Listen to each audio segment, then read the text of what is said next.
सतनाम जी। सतनाम सत साहेब जी। सतगुरुदास महाराज की जय। कई दिन से तबीयत खराब थी, इसलिए आज कई दिन के बाद सतगुरु महाराज की वाणी पढ़ने का सौभाग्य प्राप्त हुआ है। ठंड के कारण कोल्ड हो गया था। गुरु महाराज की कृपा से आज कुछ तबीयत ठीक है। हर सोहीरा छाड़ के करे आन की आस, ते नर दोजख जाएंगे सतबा के रविदास। सतगुरु महाराज जी फरमाते हैं कि सतगुरु के चरणों से, उस मालिक के चरणों से जो जीव दूर हो जाता है, जो जीव दूर हो जाता है, प्रभु से अपना संबंध तोड़ लेता है, अपना नाता तोड़ लेता है, और वो जीव जो मालिक के चरणों से अपना नाता तोड़ लेता है, गुरु महाराज से दूर हो जाता है, ऐसे जीव को नरक का आगामी होना पड़ता है। अवश्य उसको नरक में जाना पड़ता है जो मालिक से नाता तोड़ लेता है, अपने भगवान से, अपने ईश्वर से, अपने परमात्मा से अपना नाता तोड़ लेता है। हरि की भक्ति छोड़कर अन्य सांसारिक पदार्थों में लिप्त रहने वाले जीव की कभी मोक्ष प्राप्त नहीं होता। ये गुरु महाराज जी सच्चाई से फरमाते हैं। सतगुरु महाराज ने अटल सच्चाई बताई है कि जो जीव सतगुरु के चरणों से विमुख होकर कभी भी स्वर्ग को प्राप्त नहीं कर सकता, सतलोक को प्राप्त नहीं कर सकता, वो अवश्य ही नरक का गामी होता है। तो हे जीव, गुरु महाराज जी ने यही कहा है कि सतगुरु के चरणों से जुड़िए, गुरु की वाणी से जुड़िए और सतगुरु की लीलाओं का बखान कीजिए। सतगुरु महाराज की बचपन की लीलाएं बहुत ही मनमोहक है।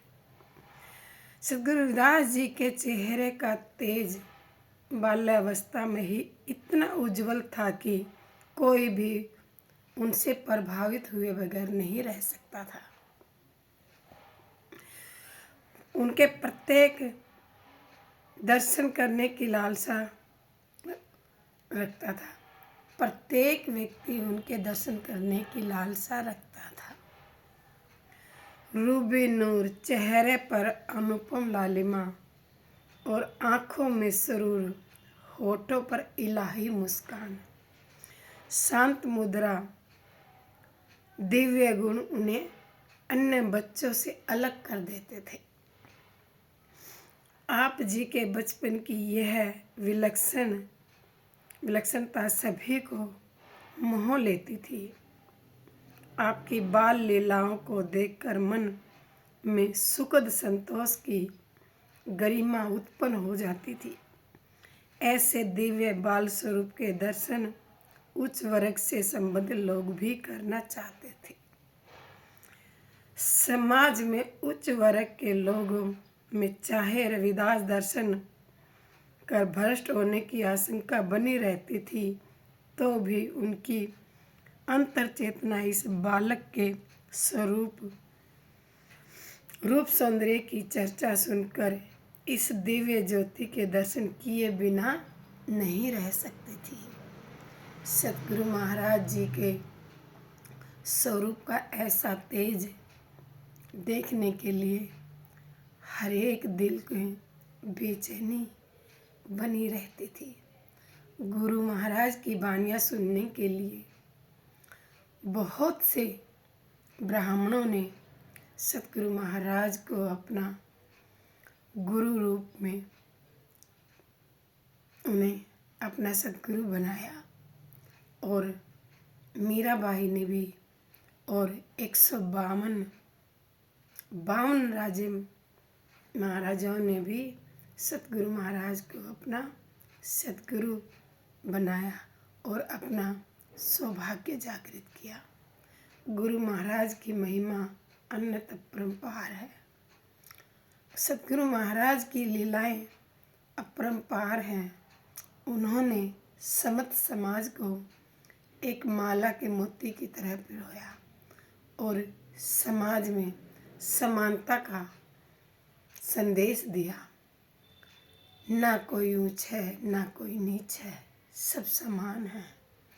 ऐसा चाहूँ राज में जहाँ मिले सबन को अन्न, छोट बड़ो सब सम बसे, रविदास रहे प्रसन्न।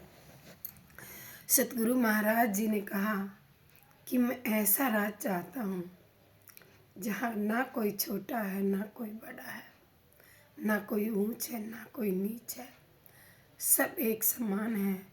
सब उस मालिक के चरणों से जुड़े हुए हैं और सब उस मालिक की कृपा के अधिकारी हैं। बोलिए सतगुरुदास महाराज की जय। सतनाम जी सतनाम।